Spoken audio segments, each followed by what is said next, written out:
imagine stepping onto the shore of Iceland more than 1,000 years ago. The moment your boots sink into the cold, volcanic soil, you realize this land is nothing like the home you left behind. The wind howls like a living creature, sharp enough to freeze your eyelashes. Snow moves sideways across the landscape, and darkness stretches for months. You are a Viking settler, carrying nothing but tools, livestock, and the hope of building a new life. But the land offers you no forests, no timber for the long houses of Norway, no shelter except the earth beneath your feet. And yet, against all odds, the settlers found a way. They carved homes out of the ground itself, turf houses so warm, so brilliantly engineered that they allowed entire families to survive the most brutal winters on Earth. Today, we uncover how they did it. When the first Viking settlers reached Iceland in the late 9th century, they were explorers standing at the threshold of a world unlike anything they had known.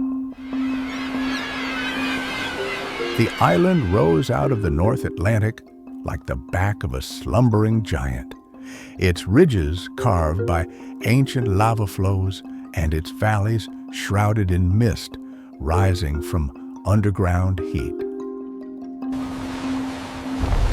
As their longships neared the rocky shore, they heard the howl of wind rushing from distant glaciers, a cold voice warning them that this land would not welcome them easily. The moment they stepped onto Icelandic ground, the air struck them with a sharpness that felt almost alive.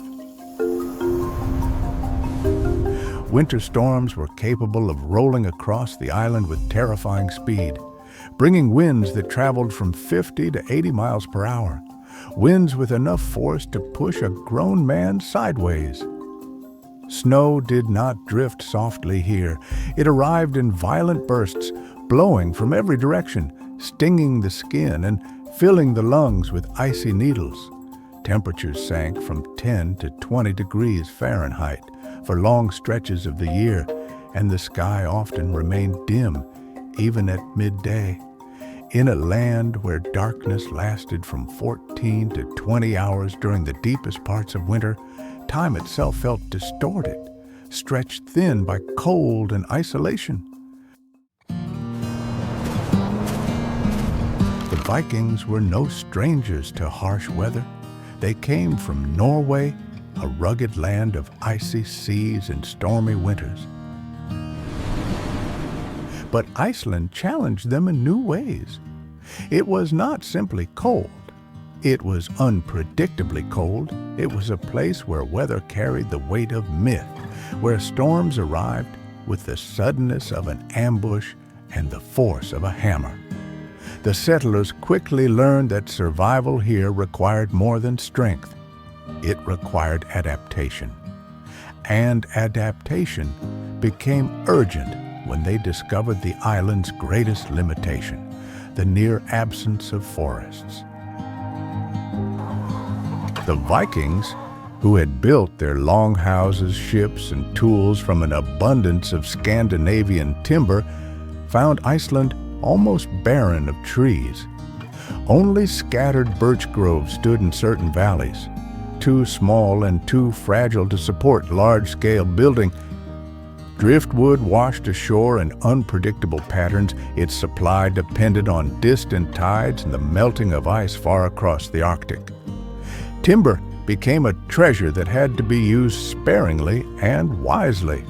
Without wood, the settlers faced a troubling question. How could they build homes strong enough to resist Iceland's punishing winters? How could they create shelter that would keep families warm during months when the world outside felt frozen in time? The answer lay beneath their boots. As they walked across Iceland's open grasslands, the settlers noticed that the ground felt thick and springy. Years of Volcanic ash, moss, and hardy grass had produced a unique kind of soil. When they cut into it using their axes, the earth peeled away in heavy, cohesive slabs. These slabs were unlike ordinary dirt. They held together because of countless interwoven roots.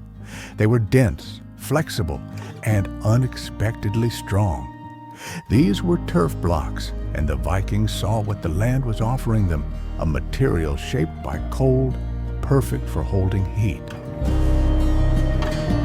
In that moment, Iceland settlers made one of the most important decisions in their history. They would build not from the trees of the forest, but from the earth itself. They would shape homes out of living soil, creating shelters that blended into the landscape, yet stood firm against the winter. And so began the tradition of the Icelandic turf house, a remarkable architectural solution born not from abundance, but from scarcity, from the raw human instinct to endure. From the outside, a Viking turf house looked almost like part of the land, a mound of green and brown rising gently from the earth. But beneath this simple appearance was a structure shaped by engineering insight and survival instincts sharpened over generations. Every stone, every turf block, and every piece of driftwood had a role to play in transforming Iceland's unforgiving climate into a place where warmth could thrive. The construction began with the foundation, for the settlers knew that Icelandic soil held moisture year-round. If they built directly on the ground, the rising damp would rot wood, weaken supports, and chill the interior. To solve this, they collected broad, flat stones from riverbeds and coastlines and arranged them into a raised perimeter. This stone ring lifted the structure from 10 to 20 inches above the ground, creating a dry, stable platform that allowed air to circulate underneath. It was simple, elegant, and incredibly effective. Even today, engineers studying old turf houses note how these stone foundations prevented decay and stabilized the entire building. Upon this elevated platform, the wooden frame rose. Wood was precious in Iceland, and every piece had to be used with intention. Much of it came from driftwood, and driftwood came with its own history. It had crossed thousands of miles of open ocean, endured salt, storms, and ice. Its grain sometimes twisted, curved, or bent in unusual ways. But where others might have seen unusable timber, Viking builders saw opportunity. Curved beams, when positioned correctly, provided natural arching strength, allowing the roof to bear the weight of snow that could reach from 1 to 3 feet deep. The frame of a turf house resembled the ribs of a ship, a design choice that was no accident. The Vikings understood that the same principles that allowed a longship to survive violent waves could allow a house to survive violent winds. The true genius of the turf house, however, lay in its walls. Using long-handled blades, the settlers cut blocks from 2 to 3 feet thick, preserving the web of roots that bound each block into a solid mass. When stacked in a pattern resembling stone masonry, these blocks formed walls that were from 3 to 6 feet thick. The Vikings often built double walls with a space in between filled with earth or gravel for added insulation. Over time, the roots continued to grow, binding the blocks together even more tightly and creating a structure that behaved almost like a living organism. The house grew stronger as it aged. The Vikings also took full advantage of the land shape. Whenever possible, they built their homes against natural slopes or carved them partly into the ground. This earth-sheltering technique added stability and provided additional thermal mass. The surrounding soil absorbed heat from the day and released it slowly at night, making the home's interior temperature far more consistent and comfortable during the coldest months. The roof was an extension of the walls, both in function and spirit. Over wooden rafters, the Vikings laid birch bark or brushwood, then topped it with turf blocks placed grass side up. As the months passed, the roots reached downward and anchored themselves into the layers below. Rainwater seeped through the topsoil layer before draining away naturally, preventing leaks. During winter, snow collected on the roof, but instead of weighing it down, the snow acted as an additional layer of insulation. The turf roof breathed with the house, expanding and contracting gently with the seasons. It was, in every sense, alive. Inside, the long central hall ran from the entrance to the far end of the building, illuminated by the glow of oil lamps and the flicker of the hearth. Wooden columns supported the roof. Built-in benches lined the walls, serving as both seating and sleeping platforms.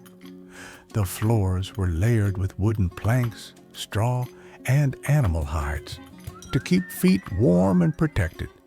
Although simple in appearance, every detail served a purpose in creating an environment that pushed back against the brutal cold outside. This was not primitive architecture, this was adaptive architecture. It used the environment itself as a shield, harnessing Iceland's unique geology and vegetation to create homes capable of withstanding storms that would destroy weaker structures. Through the turf house, the Vikings demonstrated not only their resilience, but their remarkable ability to read the land and turn its challenges into tools.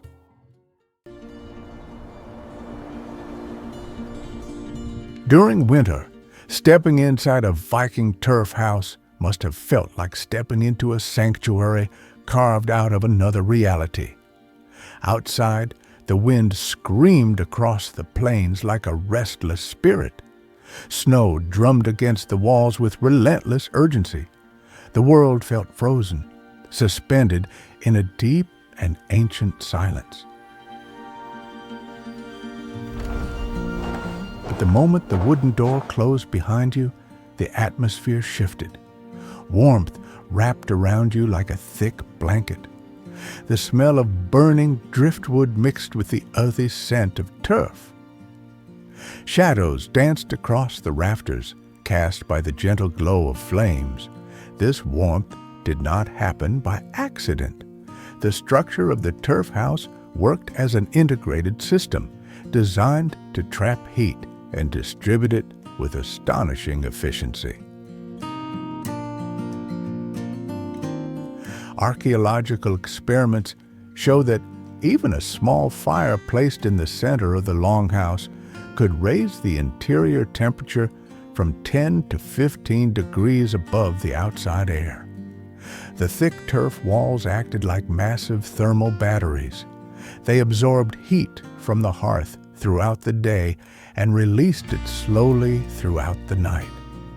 Even when the fire dwindled to a faint glow beneath layers of ash, the house continued to radiate warmth. At the heart of every turf house was the hearth, a shallow pit lined with stones that glowed red when the flames burned low. The Vikings used fire not only for heat, but for cooking and light. Because wood was scarce, they relied heavily on fire banking. Before going to sleep, they covered the embers with ash, which reduced oxygen flow and allowed the fire to smolder without completely extinguishing. When morning came, all it took was a breath of air and a handful of kindling to awaken the flames again. This technique conserved fuel and ensured that the interior never dropped below freezing even during the longest nights.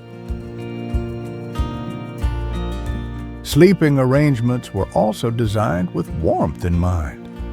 Wooden platforms lined the walls, raised slightly above the ground. Families slept close together, wrapped in wool blankets and sheepskins, sharing body heat. These winter nights, despite the cold outside, became moments of closeness. Parents and children exchanged stories, recited folk tales, sang songs, and passed down the oral traditions that defined their culture. The warmth in the room was more than physical. It was emotional, a bond formed through proximity and shared survival. Ventilation also played a crucial role. Early turf houses did not include chimneys. Instead, smoke rose into the rafters and escaped through small openings or found its way through the porous layers of turf. While smoke might cling to the air, it carried hidden benefits.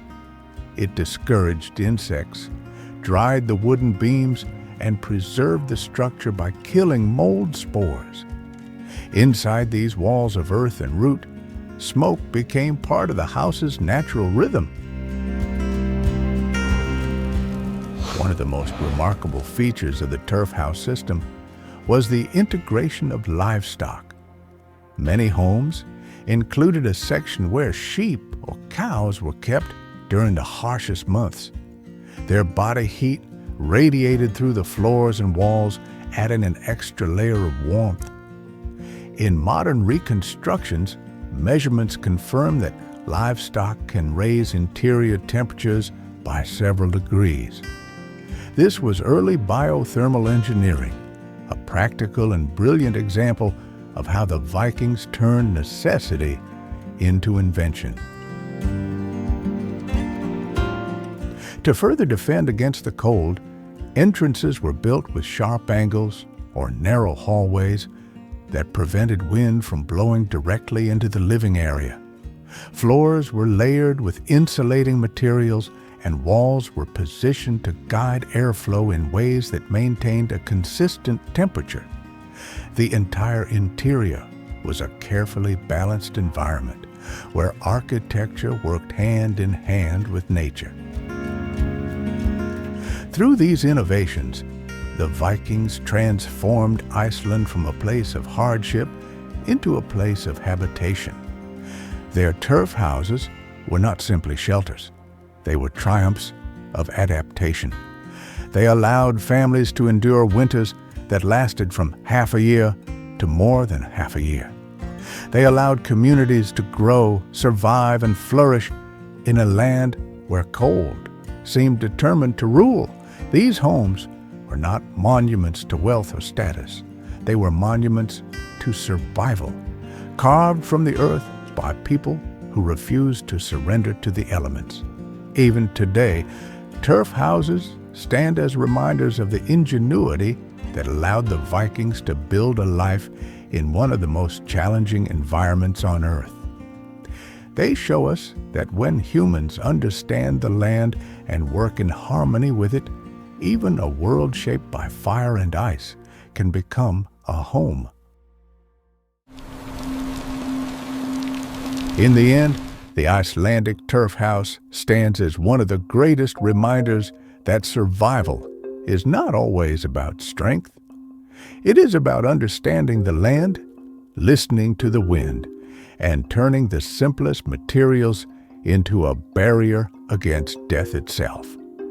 The Vikings did not have modern tools, electricity, or engineered insulation.